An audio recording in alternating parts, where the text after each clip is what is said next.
Hey everyone, welcome to another episode of Triangle Offense. I'm Monish. As always, I'm joined by Nishant. On today's episode, I want to talk about a debate that has been having some of the small market teams kind of complaining about the buyout market. This buyout season, we saw Aldrich go to the Nets. This We saw buyout season. Yeah, it was the buyout season because the deadline was over, and then you saw a bunch of guys got bought out, right? Yeah. Blake Griffin went to the Nets, Aldridge went to the Nets, Andre Drummond went to the Lakers, DeMarcus Cousins is most likely going to the Clippers, and one Yeah. thing common amongst all of this are they are all contenders and they're all big market teams. So it kind of you never see a you never see a player who's on the buyout market go to a smaller team, right?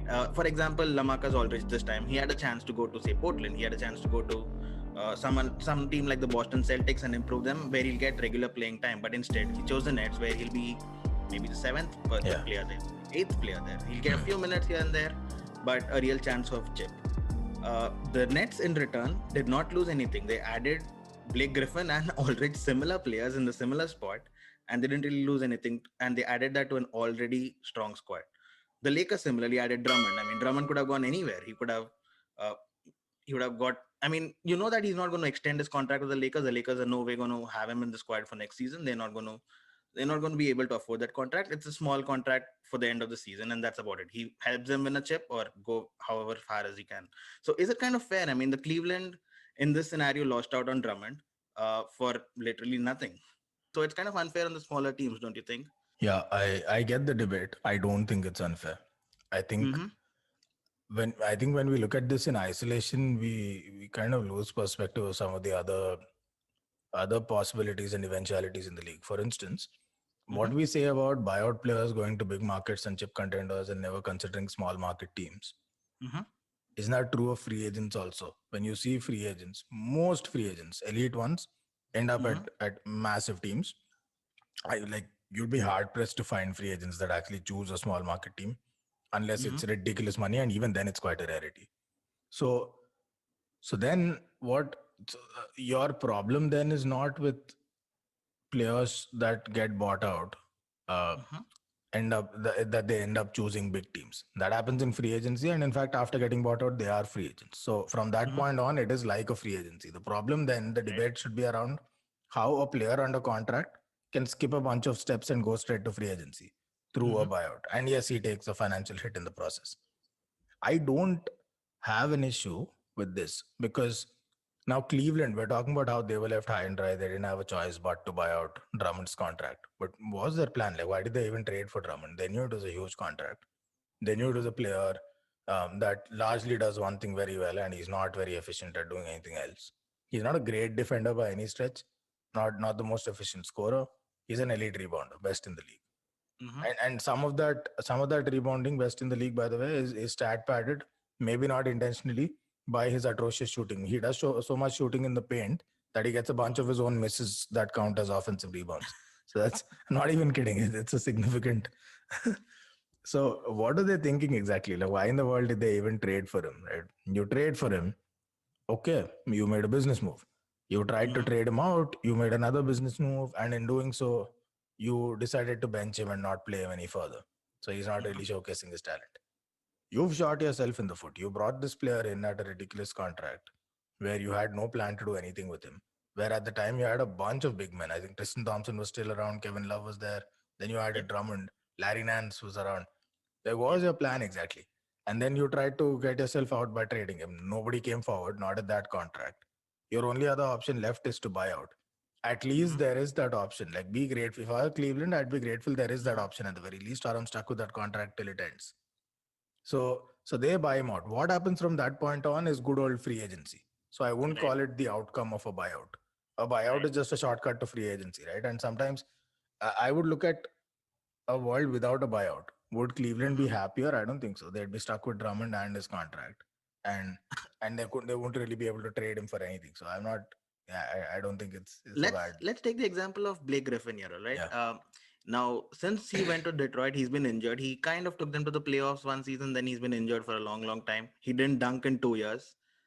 He got bought out. he's The dunking first now. game with Nets, the first point he scored was a dunk, and then he's been doing pretty decent. So where was this motivation while in Detroit? I mean, he literally looked like he couldn't play basketball, and then suddenly he goes to a bigger team, and I mean, Yeah. you see Detroit reason for buying him out, right? I mean, there was no point in keeping him on that contract, and now suddenly he's a different player. So how fair is it on a team like Detroit that they couldn't get the best out of even remotely? Like he was not even 50% of the player he's in the last 1 week or so. So Yeah. how fair is it on a team like Detroit? Can something be done to? I mean, hey, it's as fair as any business where you recruit who you think is a top talent and he's not motivated to perform. It's your problem. It's a business problem. It's the same anywhere in the world. I don't think Mm-hmm, that has any like the buyout debate. This has no bearing on that because mm-hmm, these are two different things. They traded for Blake Griffin. Maybe they thought he was still the same guy or they could get some value out of him. And he got injured a lot. Happens to John Wall and the Wizards. Happened to a bunch of franchises where star players got injured for a long time. Should the Golden State forget that the Golden State won all those titles and so they don't complain?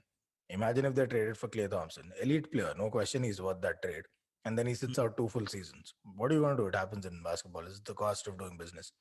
So I don't think that had a particular impact on the buyout scenario. Yeah, they lucked out initially when they got him, and then tough luck when he got injured. So he looked like a shell of a player, which I still think he is. Those dunks are not changing anything for me. He's not the guy that he was. And they mm-hmm, wanted to trade him out. Same thing again. They benched him, didn't play him. When you do that, when you take mm-hmm. that drastic step of you're not going to play him any more minutes and you want to trade him out, you're essentially telling people you're desperate to get rid of the guy. What kind of offers do you think you'll get in return? Not competitive Right. ones for sure, if any. So then again, Detroit, same scenario as Cleveland. They made a few business decisions. It didn't work out. They couldn't get the best of him. Injuries got the best of him, and got the better of him. And then what are you left with? You're left with either a choice to stick to the contract, or and that contract goes both ways, right? I don't have any sympathy for the franchises either because when they sign elite players for contracts that are well under their value, because at the Mm-hmm, time they were young or whatever, like the famous Scottie Pippen story, or because the players chose long-term guaranteed money mm-hmm. over short-term but high value money. It goes both ways. Like you could get a phenomenal player at a dirt cheap contract. Look at all the rookie contracts around the league. Look what Luka gets paid, right? I think Stephen A. Right. Smith, Skip Bayless, these guys get paid more than Luka Doncic. So um, it's how it goes in business. I won't. The buyout, in fact, gives you at least a shortcut as a player and as a franchise that when you're stuck in a player franchise relationship where it's not working out at all, there is a provision to end that contract mutually with somebody or the other taking a financial hit. In most cases, both, Mm-hmm, and moving on. I think it's a useful tool to have because otherwise you're staring at a no exit contract situation where mm-hmm. neither party really has a way out except to pay the full length of the contract. That's not favorable for either party. So I'm quite cool with the buyout situation. I think the biggest Is it? problem, let me close with this. The biggest problem Uh-huh. people have with buyouts is where the players end up after the buyouts. Right. And you should have a Exactly. problem with free agency rules because the Mm-hmm. second a buyout occurs, you're now dealing with a free agent situation. It's not the buyout's fault exactly that the player ends up where he does. The same thing happens in free agency all the time, and we don't have a problem with that.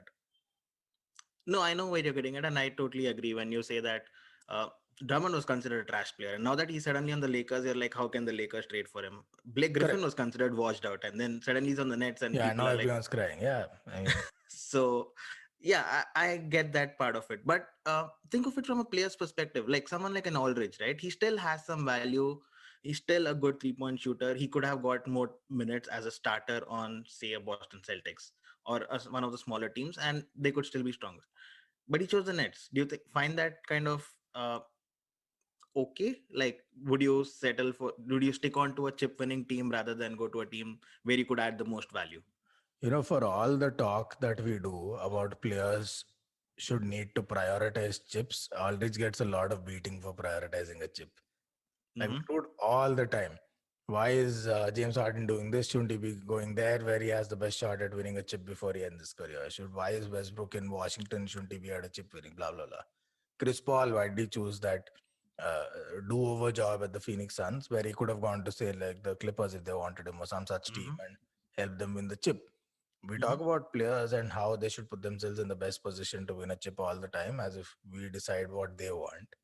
Mm-hmm. And then when one player finally decides to prioritize a chip, we lose our minds. It's exactly like how Blake Griffin, Aldridge, before they chose the Brooklyn Nets, would you really care where they went? Do you think they would have made any difference to any franchise's chances of winning the chip or making the playoffs or whatever? They're nice, experienced buffer players to have and great mentors for your young players. But on-court Mm-hmm. results, would you think they would have made much of an impact? No. Drummond, anywhere except the Lakers or Nets or one of these teams, would it matter? Like he could go to Boston and I still wouldn't be able to care much. So it's just this is just favorite hating where you look at a big team and getting Absolutely. stronger and you just hate it. This is Galacticos in the making, and it's just it seems unfair. It is, but then it isn't. Like it's totally legal what these teams did, and I know you what you're could saying. always go KD back, gets right? the hate all the time for sticking on to the Warriors, and already strong Warriors became stronger with the addition of Kevin Durant, and he was criticized.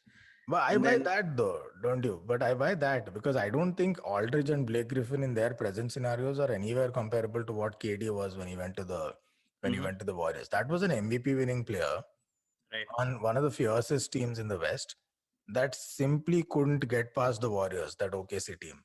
Come what may, they couldn't take down the Warriors. Yep.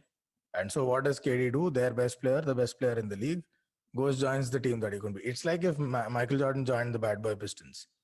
Like that was the Hmm. equivalent. That's pretty much what happened. I Right. totally get why that hate came around. Although it is his choice, it is his, but as fans, I understand why people He made still that. gets that hate, doesn't he? I mean, he came to the Yeah, Brooklyn Nets, assembled a Avengers kind of scenario here. Gordon trade, yeah. Gordon, James Harden, and now Aldridge and Blake Griffin and all those pieces, and looks like the favorite yet again. Yeah, I think that partly has to do with so LeBron James has a legion of fans, Hmm. and a bit of this is kind of revenge hate, and we sound well and truly juvenile at this point in this discussion, but this is LeBron James got thrashed for that decision, the talents to South Beach thing when he Hmm. went to Miami. And then he came to Cleveland, and again he put together a mini Galacticos in the East with all the players. They had a few, and then they added a bunch. And LeBron James got tremendous hate for that, right? How much help does the best player in the world need to win a chip?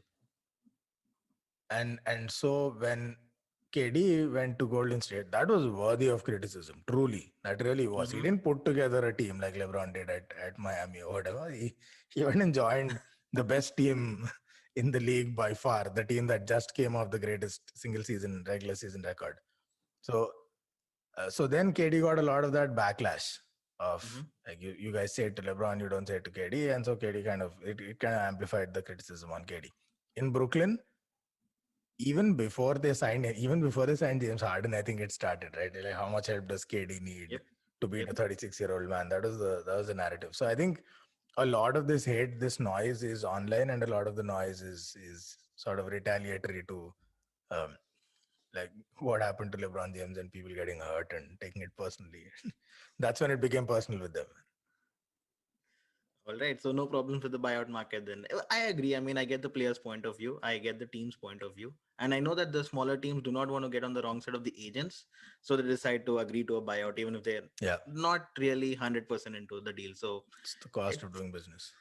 exactly, I totally agree. Amongst all this buyouts that have happened in the past couple of weeks, how would you rate them? Drummond, Griffin, Aldridge, Cousins. If you had to rate the best of the four picks. Best for whom? The team that got rid of them or the team that signed them? Who adds the most value? Who Okay. which team got strengthened by which of these players the most? Wait, who's the fourth? There's Drummond, there's There's Drummond, there's Griffin, there's Griffin. Aldridge, and there's Cousins, who's on Oh, his way to Cousins. Clippers. Okay. Uh, I if fit, if fully fit, even Mhm. in current form and wherever he is in his career today, I think Cousins should be the biggest impact Mhm. because he's a legit 7-footer big man, great rebounder, strong interior scoring, very good defender, Yeah. and an average or slightly above average outside shooter. So creates a hell of a lot of spacing problems and nice pick and roll scenarios.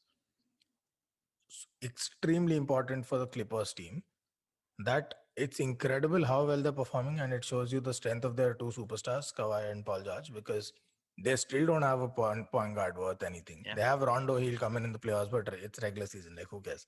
So they don't have a point guard worth anything, and they have not had a proper big man for a while. They had Montrezl Harrell Right. last year, who, as good as he is undersized against a lot of matchups. Mm-hmm. Then they had Zubac and whatever, who was still growing, still learning. And then they added Ibaka, who's largely gone missing, right? He's not been Yeah. what they He's would. missed the last 11 games. Yeah, which makes you wonder. As a side, on a side note, you got to respect Masai Ujiri all that more in Toronto. Got rid of Marc Gasol, probably the perfect time to do it because you're seeing it now. Ibaka again, like people question him when he gave up both his big men. Like, what is he doing? But Right. looks like he knows what he's doing. Um, so the Clippers have a big man problem. They have a problem at center. If Cousins is fit, not Mm-hmm. only is he probably in a better position than all of the other three buyout guys right now as a player in Mm-hmm. terms of what he can offer wherever he goes. But you couple that with the fact that in the Clippers, he's solving a legitimate problem. It's a great Right. team already, which can get so much better if this hole is plugged. And Right. Cousins, if fit, can absolutely plug that hole. So he'd have the biggest impact by far. Um, Lakers, listen, it's a nice extra option to have over and Mm-hmm. above Anthony Davis and LeBron. But if AD and LeBron are back, it genuinely doesn't matter who else they're playing. Like if it wasn't Drummond, they'd sign some lesser known big man, but who can defend well in the paint, doesn't offer much on scoring, they'll live with it. Yeah, you live with it. So it's not a quantum leap for the Lakers. Mm-hmm. It's a nice buffer option to have.